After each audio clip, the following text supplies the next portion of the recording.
Hello friends, AmyR here with Prairie Paper and Ink with a back to the sprays video, yet a little bit out of the box for me.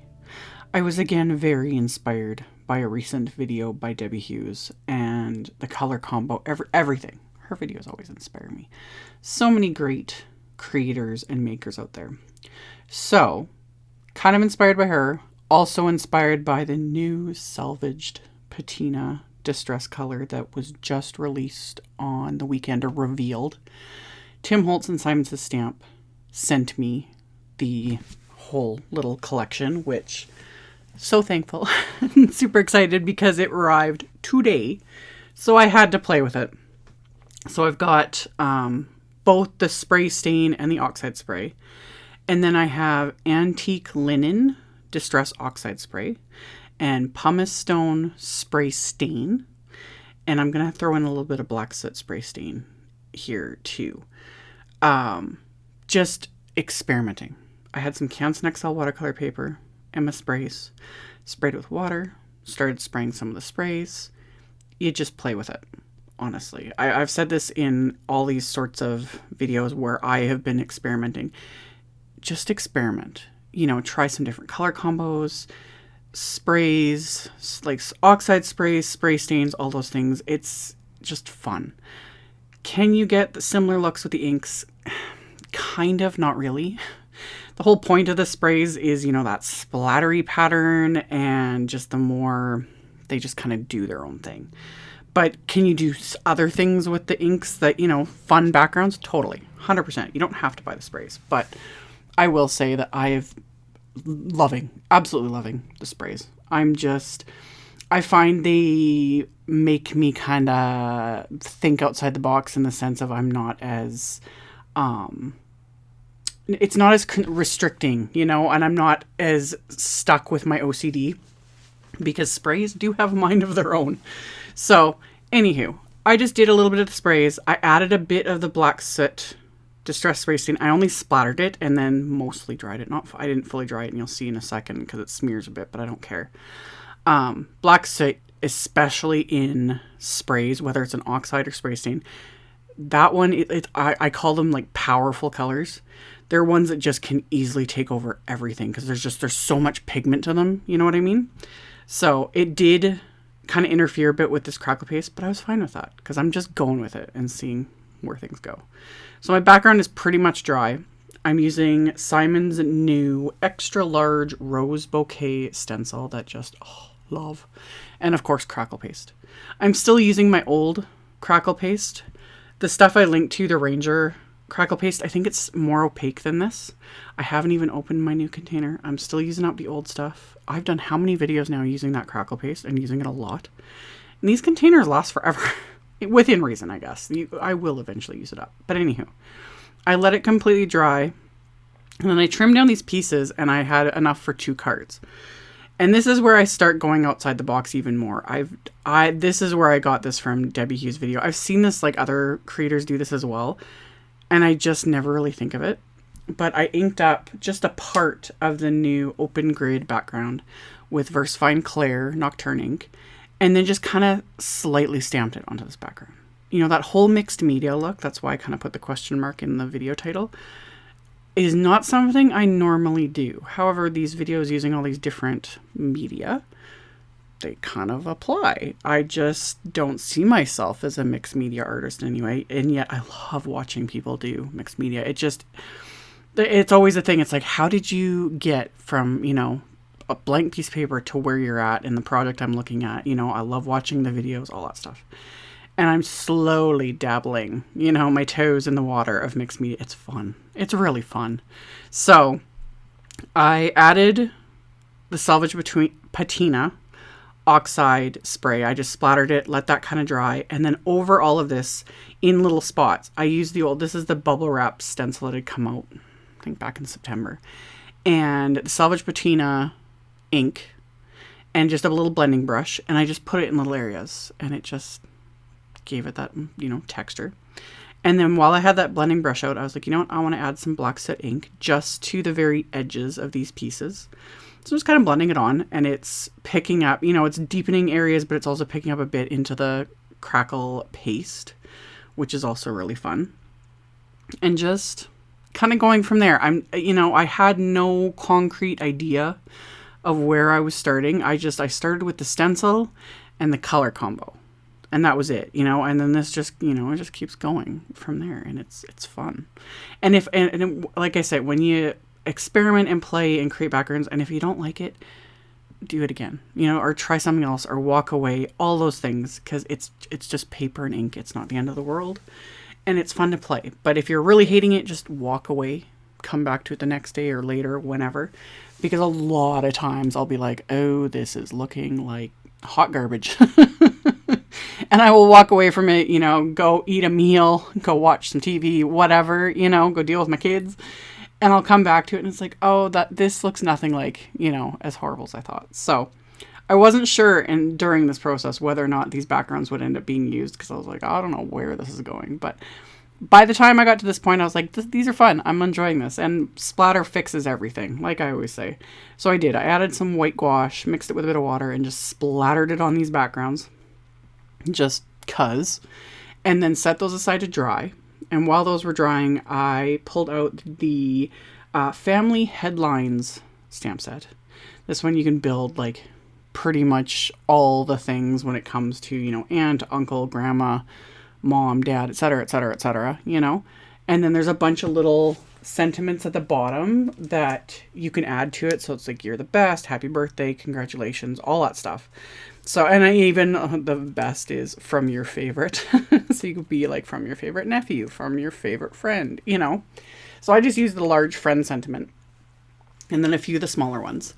And I lined them up in my MISTI, and I'm using just black cardstock, anti-static powder tool, brushed off the excess, inked up the stamps with clear embossing ink, flipped it around, and I'm doing this process a second time since I'm making 2 cards.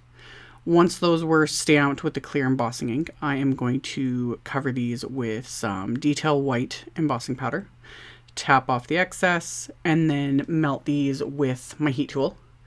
And I had made sure when I when I lined up the stamps, that I lined them up straight. I'm just going to use my paper trimmer to trim these out.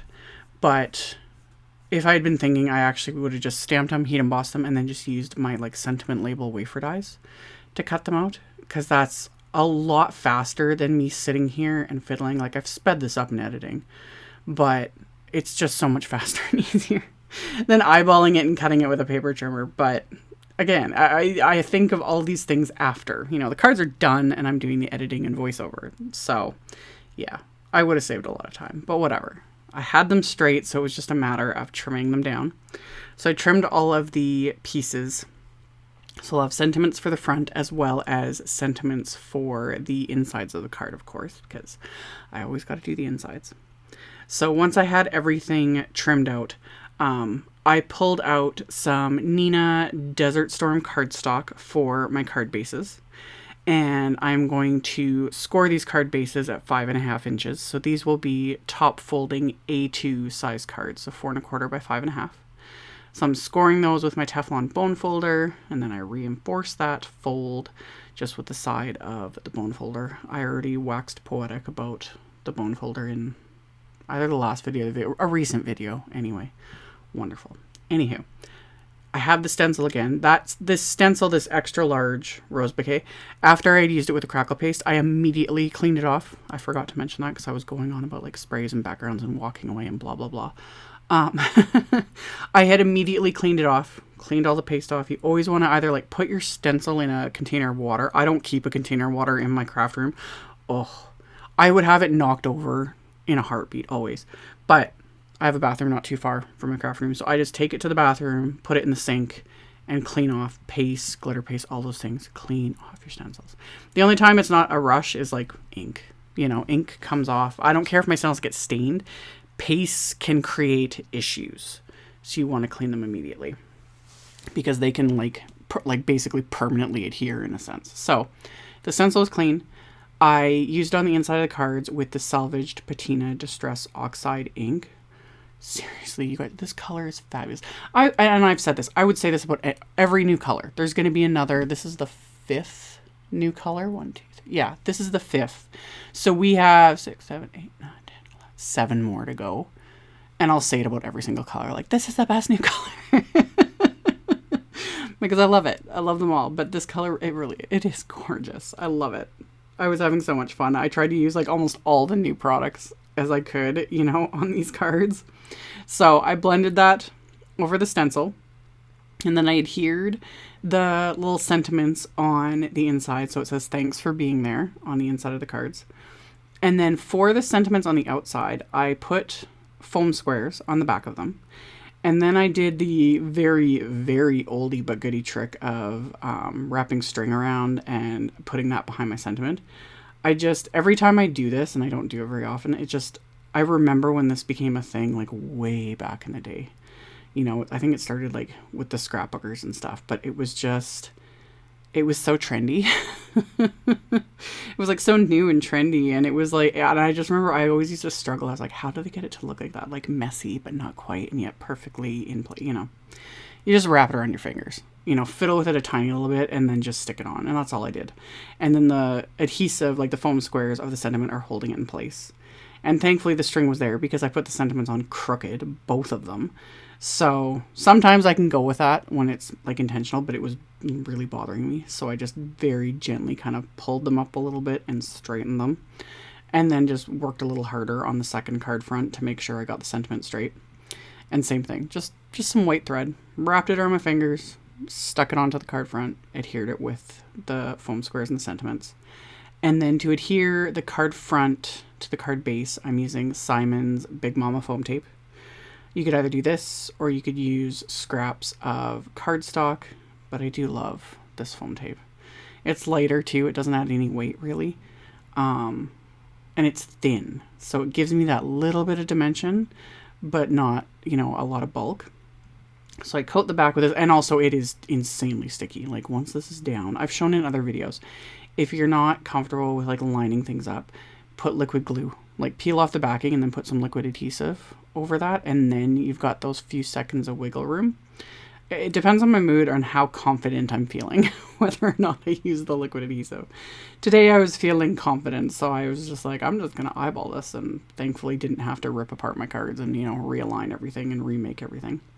So I did all that, and then as a final bit of embellishment, I didn't want to add anything too blingy. I know, shocking, but these cards just took on a mind of their own, but I wanted to add something. So I had bought these Trinity Stamps Coconut Cream hearts, and also these black licorice hearts. I've used the brown ones. I think they're just called espresso.